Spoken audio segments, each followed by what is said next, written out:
आज लाखों लोग स्टॉक मार्केट में निवेश करके अपनी संपत्ति बना रहे हैं। वहीं दूसरी तरफ लाखों लोग सिर्फ इसलिए शुरुआत ही नहीं कर पाते क्योंकि उन्हें लगता है कि स्टॉक मार्केट बहुत मुश्किल है या फिर यह सिर्फ अमीर लोगों के लिए है। अगर आपको भी स्टॉक मार्केट के बारे में कुछ नहीं पता, इन्वेस्टमेंट क्या होती है, शेयर क्या होता है, कंपनीज अपने शेयर्स क्यों बेचती हैं और आखिर लोग इससे पैसा कैसे कमाते हैं, तो चिंता मत कीजिए, क्योंकि आज की इस वीडियो में हम स्टॉक मार्केट को बिल्कुल शुरुआत से आसान भाषा और असली उदाहरणों के साथ समझेंगे। इस वीडियो के बाद आपके मन में स्टॉक मार्केट आखिर होता क्या है जैसा कोई सवाल नहीं बचेगा। और अगर आप भविष्य में निवेश शुरू करना चाहते हैं तो यही वीडियो आपकी सबसे मजबूत नींव बनेगी। तो बिना समय बर्बाद किए चलिए शुरुआत करते हैं। स्टॉक मार्केट आखिर है क्या? सबसे पहले एक सवाल, अगर मैं आपसे पूछूं कि भारत की सबसे बड़ी कंपनियां जैसे रिलायंस, टीसीएस, इन्फोसिस या एचडीएफसी बैंक इतनी बड़ी कैसे बनी? क्या इनके मालिकों ने अकेले अपनी जेब से अरबों रुपए लगाए? नहीं, इन कंपनियों को बढ़ाने में लाखों निवेशकों का पैसा भी शामिल है। यहीं से स्टॉक मार्केट की शुरुआत होती है। स्टॉक मार्केट एक ऐसी जगह है जहां कंपनियों के छोटे-छोटे हिस्से यानी शेयर्स खरीदे और बेचे जाते हैं। लेकिन यहाँ एक और सवाल आता है, शेयर आखिर होता क्या है? इसे एक आसान उदाहरण से समझते हैं। मान लीजिए आपने और आपके 3 दोस्तों ने मिलकर एक नई कंपनी शुरू की। चारों ने मिलकर 10 लाख रुपए लगाए। अब कंपनी पूरी तरह 4 लोगों की है। अगर कंपनी को 100 बराबर हिस्सों में बांट दिया जाए तो उन 100 हिस्सों को शेयर्स कहा जाएगा। जिसके पास जितने शेयर्स होंगे, कंपनी में उसकी उतनी हिस्सेदारी होगी। यानी शेयर का मतलब है किसी कंपनी में आपकी ओनरशिप।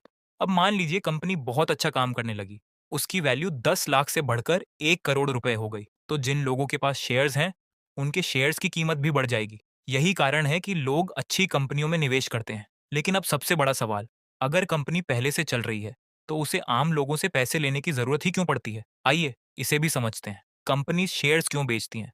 मान लीजिए आपने एक छोटी मोबाइल कंपनी शुरू की। आपके प्रोडक्ट की डिमांड बढ़ने लगी। अब आपको नया कारखाना बनाना है, नई मशीनें खरीदनी है, हजारों कर्मचारियों को नौकरी देनी है, लेकिन इसके लिए चाहिए 500 करोड़ रुपए।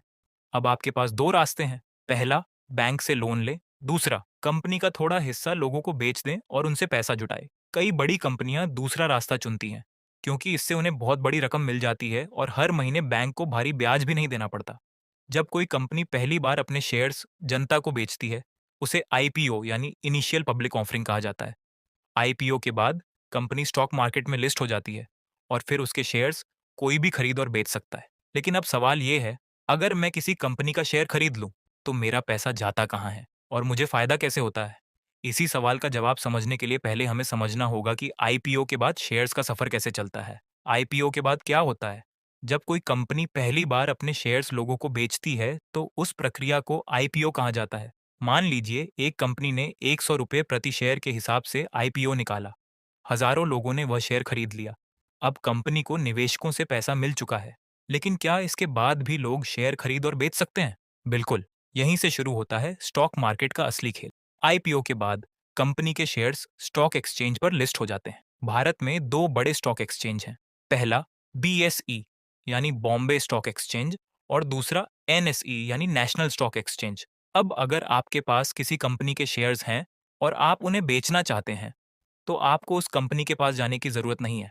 आप स्टॉक एक्सचेंज के माध्यम से उन्हें किसी दूसरे निवेशक को बेच सकते हैं। यानी अब कंपनी नहीं, बल्कि निवेशक आपस में शेयर्स खरीदते और बेचते हैं। अब एक और सवाल, अगर किसी कंपनी का शेयर आज 100 रुपए का है, तो कल वह 120 रुपए का कैसे हो जाता है? या कभी 80 रुपए पर क्यों आ जाता है? क्या कंपनी रोज अपनी कीमत बदलती है? नहीं, शेयर की कीमत तय होती है केवल एक चीज से, डिमांड और सप्लाई। इसे एक आसान उदाहरण से समझते हैं। मान लीजिए किसी शहर में एक नया मोबाइल लॉन्च हुआ। सिर्फ 100 मोबाइल उपलब्ध हैं, लेकिन खरीदने वाले 10,000 लोग हैं। क्या होगा? दुकानदार कीमत बढ़ा देगा। क्यों? क्योंकि डिमांड ज्यादा है और सप्लाई कम। अब उल्टा सोचिए, अगर वही मोबाइल कोई खरीदना ही नहीं चाहता, तो दुकानदार कीमत कम करेगा। यही नियम स्टॉक मार्केट में भी लागू होता है। अगर किसी कंपनी के शेयर्स खरीदने वाले ज्यादा हैं, तो उसकी कीमत बढ़ती है। अगर बेचने वाले ज्यादा हैं, तो कीमत गिरती है। इतना आसान है। अब सवाल आता है, आखिर लोग किसी कंपनी के शेयर्स खरीदते ही क्यों हैं? इसके कई कारण हो सकते हैं। पहला, उन्हें विश्वास होता है कि कंपनी भविष्य में और बड़ी होगी। अगर कंपनी का बिजनेस बढ़ेगा, तो उसके मुनाफे भी बढ़ेंगे। और जब कंपनी लगातार अच्छा प्रदर्शन करती है, तो अधिक लोग उसके शेयर्स खरीदना चाहते हैं। डिमांड बढ़ती है और अक्सर शेयर की कीमत भी बढ़ती है। मान लीजिए आपने किसी कंपनी का शेयर 500 रुपये में खरीदा। कुछ साल बाद वह 1000 रुपये का हो गया। अगर आप उसे बेच देते हैं तो आपको 500 रुपये प्रति शेयर का लाभ होगा। इसे कैपिटल गेन कहा जाता है। लेकिन कमाई का केवल यही तरीका नहीं है। कुछ कंपनियां अपने मुनाफे का एक हिस्सा अपने शेयर होल्डर्स को देती हैं। इसे डिविडेंड कहा जाता है। मान लीजिए किसी कंपनी ने इस साल बहुत अच्छा प्रॉफिट कमाया। अब कंपनी फैसला करती है कि अपने निवेशकों को प्रति शेयर 20 रुपये दिए जाए। अगर आपके पास 100 शेयर्स हैं तो आपको 2000 रुपये डिविडेंड मिल सकते हैं। यानी कुछ कंपनियां आपको दो तरह से फायदा दे सकती हैं। पहला, शेयर की कीमत बढ़ने से। दूसरा, डिविडेंड के रूप में। लेकिन ध्यान रखिए, हर कंपनी डिविडेंड नहीं देती। कई कंपनियां अपना प्रॉफिट वापस बिजनेस में लगाती हैं ताकि भविष्य में और तेजी से बढ़ सकें। लेकिन क्या हमेशा प्रॉफिट होता है? यहीं पर सबसे बड़ी गलतफहमी शुरू होती है। बहुत से लोग सोचते हैं कि स्टॉक मार्केट में पैसा लगाते ही प्रॉफिट होना तय है, लेकिन ऐसा बिल्कुल नहीं है। अगर कंपनी का बिजनेस खराब होने लगे, प्रॉफिट कम हो जाए या निवेशकों का भरोसा टूट जाए, तो शेयर की कीमत गिर भी सकती है। यानी जितना मुनाफा कमाने का मौका है, उतना ही नुकसान होने का भी जोखिम है।